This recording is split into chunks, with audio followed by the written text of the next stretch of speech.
The Uganda State of Oil and Gas Sector feature is brought to you by ACODE in partnership with Cisco, NTV with support from DGF.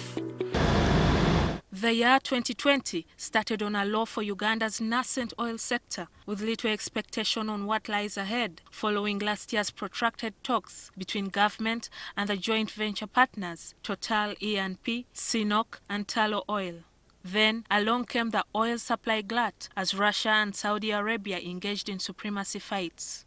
The COVID-19 pandemic struck later, bringing the global economy to a grinding halt.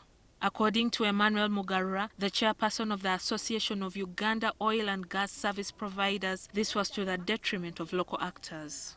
After the collapse of the deal, when both parties announced the collapse of the deal, it was the end of the road for everyone. And at some stage, people had started now building up, the momentum was increasing, and we looked like now this was the start, we were going to start.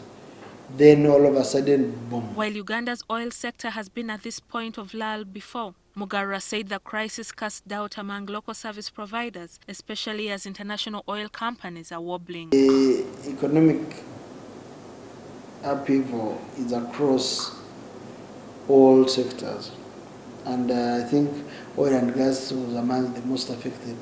At some stage, the people had oil, countries had oil, but they didn't have storage for it. So the prices were going down every day, and when that happens, then you ask yourself,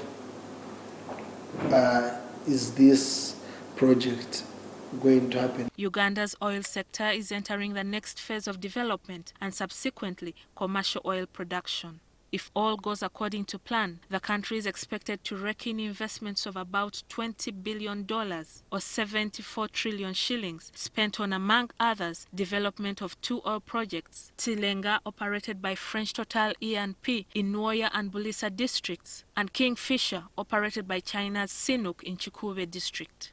Other proposed major infrastructures include the East African crude oil pipeline from Hoima to Tanga Port in Tanzania and the oil refinery in Hoima district. These projects mean lucrative contracts and subcontracts for local companies and employment prospects for nationals, the concept better known as local content. Mugarura, however, said the COVID-19 pandemic further dampened their mood. People had borrowed money, and the interest does not stop accruing because there's COVID. People have employees they must keep because they've spent a lot of money training them, skilling them, certifying them. They don't want to lose them. So you're keeping a team that is largely redundant.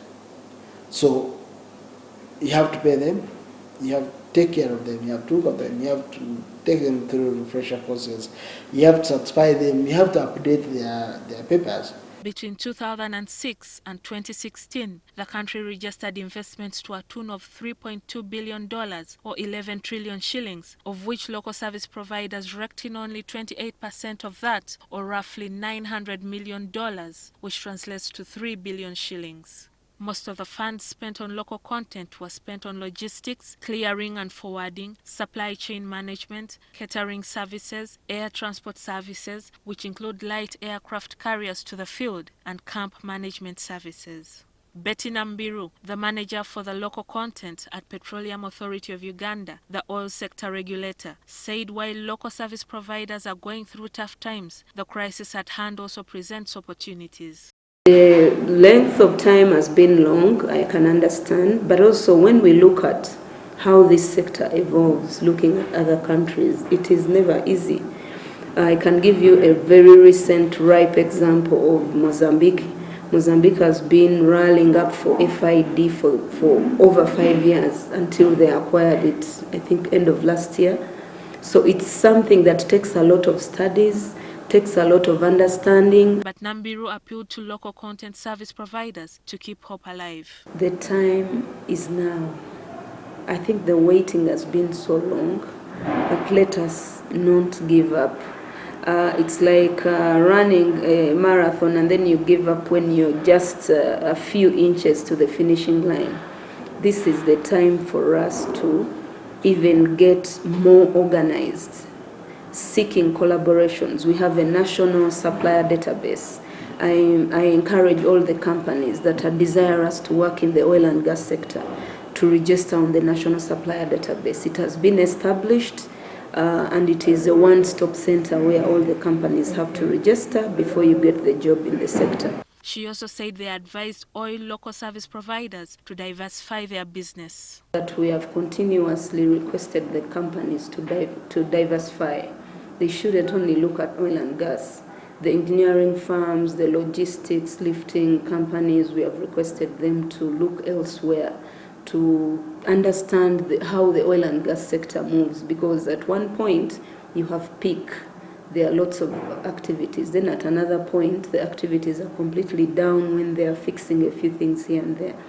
It's easier to say, you can easily say, yes, we let these people go and diversify, let these people do other things, but getting those things to do is not the easiest of things. The oil sector regulator has offered initiatives to boost and cushion local service providers, like introduction of a national supply database, the roster for all service providers, and ring-fencing some of the 25 jobs, including transport, security, and catering for local companies, and creation of a national talent register for all oil professionals. But these will have to be put to test in the long run. From time to time, local service providers have continuously been beset by challenges like failure to adhere to standards, lack of business plans and financial records, and poor banking and borrowing history, which makes it hard for them to compete favorably with either established local companies or foreign firms. The Uganda State of Oil and Gas Sector feature was brought to you by ACODE in partnership with Cisco, NTV with support from DGF.